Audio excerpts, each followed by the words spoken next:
As Utah State's Director of Women's Athletics from 1975 to 1981, Marilyn Weiss helped the Aggies win 3 national championships while hiring winning coaches like Mary Jo Peppler and Marilyn McReavy in volleyball, Kelly Phipps, Lloydene Searle, and John Horan in softball, Ray Korn in gymnastics, and Lyle Knudson in track and field.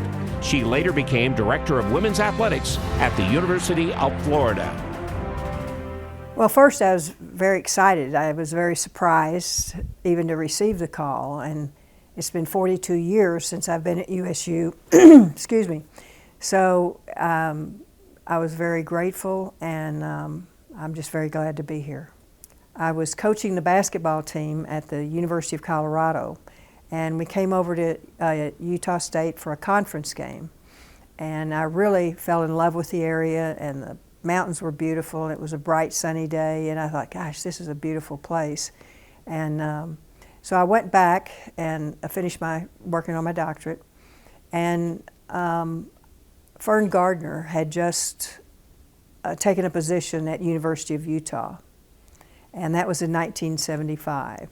And so I applied for the position, and at that time I accepted, and there you have it.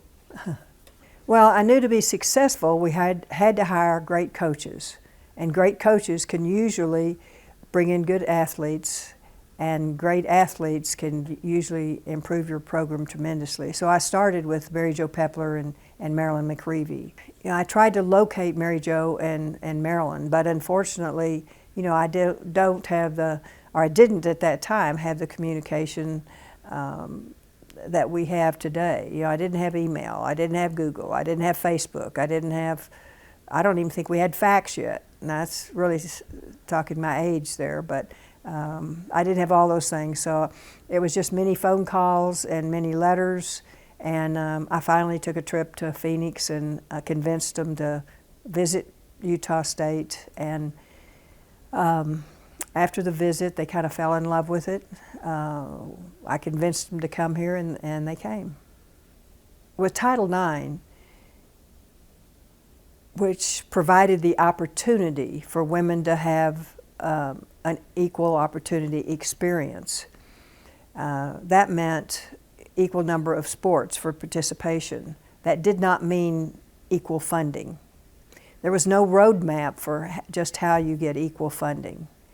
And I think the school struggled with that. All schools were struggling with that at that time.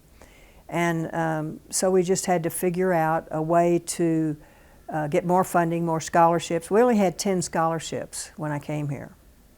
And I said, okay, we're going to have 5 sports. I had to make priorities in those sports.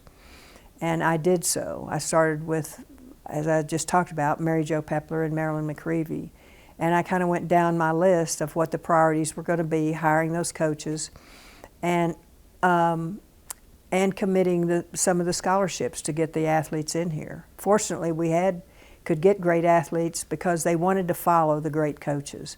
And Mary Jo Peppler and Marilyn McReavy were the top coaches, you know, in their field. They were also top athletes, Olympic athletes, and Pan American Games, and coaches of professional sports. So those were my first hires here. I was very fortunate. Mary Jo and Marilyn were here, I believe, for 4 years. In those years, they took the team to national championships in 1978 in Alabama, and we won that. We went back in '79, and we were runners-up to Hawaii. And but in 4 years, they went from kind of bottom of the barrel to number 1 in the nation, and then the next year, number 2 in the nation. Also, the next hire that I had was John Horan.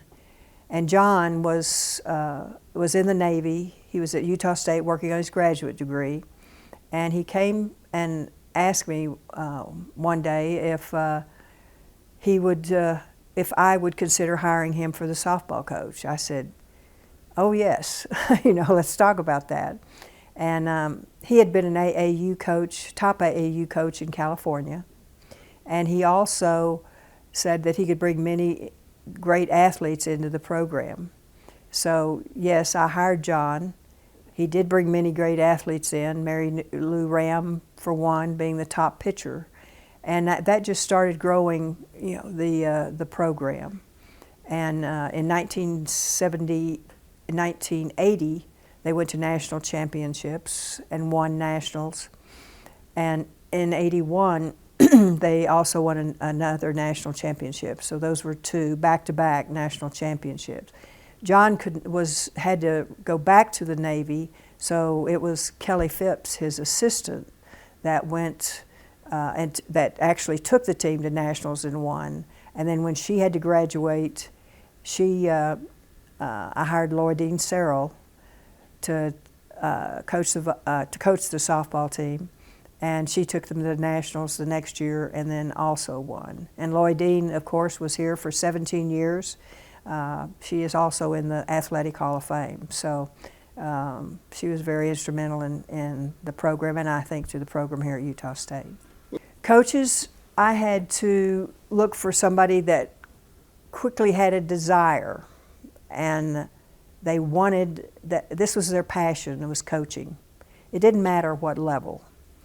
I wanted to have sharp, dedicated professionals that were energetic, and that's what I looked at.